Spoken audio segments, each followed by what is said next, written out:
Okay, so you're thinking about moving to Minnesota, but you've never been here before. So you plan a trip here so you can scout the area and find out what the Twin Cities is all about. But here's the catch. You only have 72 hours. What should you do?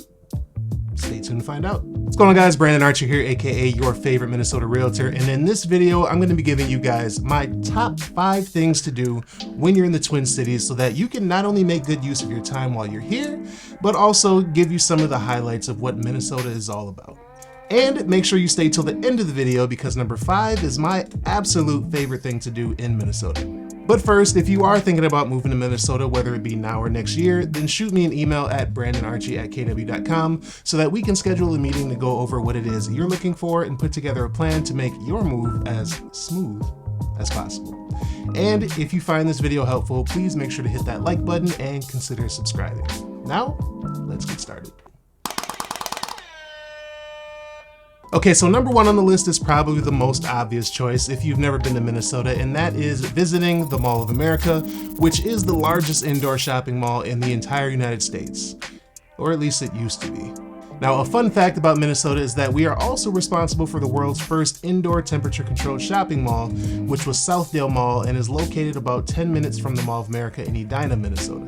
Now, the Mall of America has over 2.7 million square feet of retail space and 520 stores, 50 restaurants, and an amusement park in the middle called Nickelodeon Universe, previously known as Camp Snoopy. Now, it also has an underwater aquarium called Underwater World where you can walk right under all kinds of fish, sharks, and other marine life. The Mall of America opened in 1992 and sees about 40 million visitors annually. And the funny part about that number is that 4 out of every 10 people that visit the Mall of America are tourists. Now, I personally haven't been there in about 6 or 7 years. Now, it's also located just 5 minutes from the airport in Bloomington, Minnesota, so if you're flying in, then it should make for a pretty easy first stop. Next on the list at number 2 is Minnesota's calling card, and one of the biggest reasons why people move here to begin with, and that is the outdoor activities and all of the green space. Now, the Twin Cities is absolutely filled with parks, lakes, green space, and biking trails that make it so you can spend your entire day outside being active. Now, this is one of the many reasons why Minnesota is great for families. You can pretty much drive 5 minutes in any direction and find some kind of park, and on top of that, Minnesota has the Three Rivers Park District, which manages over 27,000 acres of regional parks, trails, golf courses, picnic areas, and more. There's really no end to how many outdoor activities that Minnesota has to offer. Now, one of my personal favorite things to do is grab my bike and hop on one of the miles and miles of biking trails that Minnesota has. Minnesota actually has one of the biggest networks of paved trails in the country, only behind Washington and Ohio. Now, for instance, I live in Maple Grove, which is about 20 to 25 minutes or so from Minneapolis if I take the highway. But I can actually hop on a bike trail and ride from here all the way to downtown Minneapolis without ever getting off of a trail.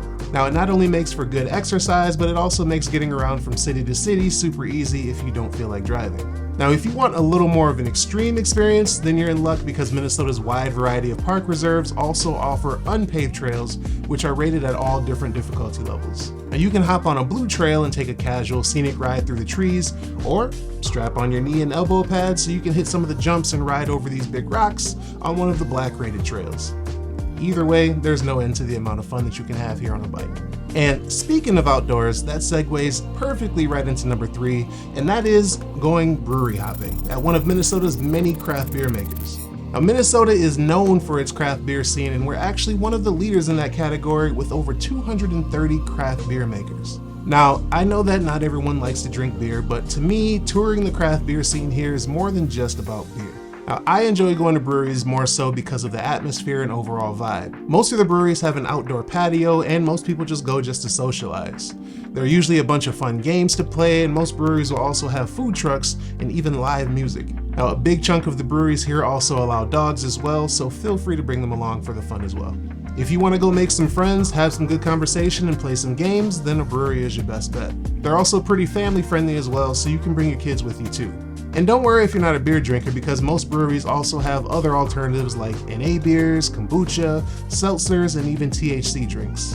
And since there are so many of them, you can easily spend the entire day there. Depending on your tolerance, of course. Julian!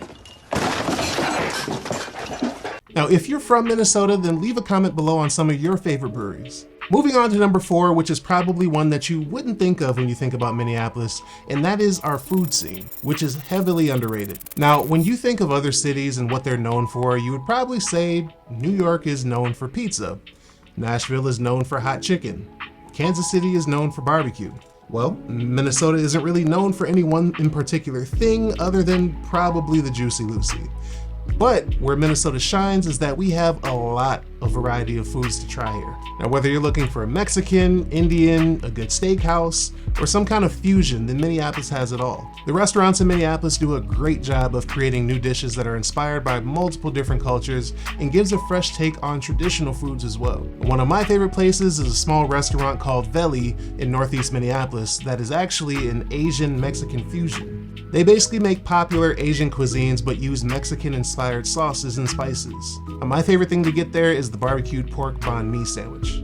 Now, a few Minnesota restaurants have actually been featured in Dinner Dives and Drive-Ins by Guy Fieri. Barstool Pizza Reviews was also here, where they gave Black Sheep Pizza an 8.3 out of 10. Now, I'd say that's a pretty high ranking for a city that rarely ever gets mentioned for its food scene. Now, there are so many places that I still need to try here, but I have a few favorites that I'll leave in the description. But if you've been here or live here, then leave a comment below on some of your few places to eat. Few of your favorite places to eat.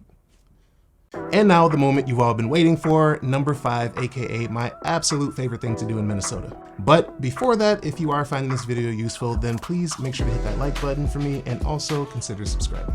Now, the only caveat to number 5 is that you only have 2 weeks a year where you can actually do it, and that is the Minnesota State Fair, which is the #1 ranked state fair in the entire United States and the second biggest, with almost 2 million people attending per year. Now, I did do a full Minnesota State Fair video last year with my son Devon, which I talked about it more in depth and showed some of the different foods that we were eating.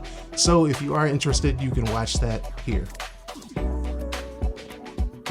Now, I did mostly talk about the food there, but the State Fair actually has much more than just food. There's a whole amusement park filled with rides and games for the kids. There are parades, car shows, bull riding competitions, petting zoos, and even multiple live concerts. This year we had people like Becky G, Blake Shelton, T-Pain, and even Ludacris performing, just to name a few. And the State Fair has over 300 different food vendors, as well as over 1,600 different kinds of foods to try. So you really can't go wrong with some of the options. Some of my favorite things to get there are the smoked turkey legs, the mini donut beer, Tiny Tim's mini donuts specifically, and fried alligator. So if you plan on going, I would recommend parking your car at one of the park and ride stations throughout the Twin Cities and taking the shuttle bus there so you can avoid the traffic, or having to try to find a parking spot. And if you want to avoid some of the crowds, then I would recommend going early in the day on a weekday.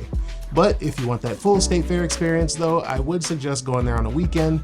Just make sure to bring your walking shoes because the entire state fairground sits on about 322 acres.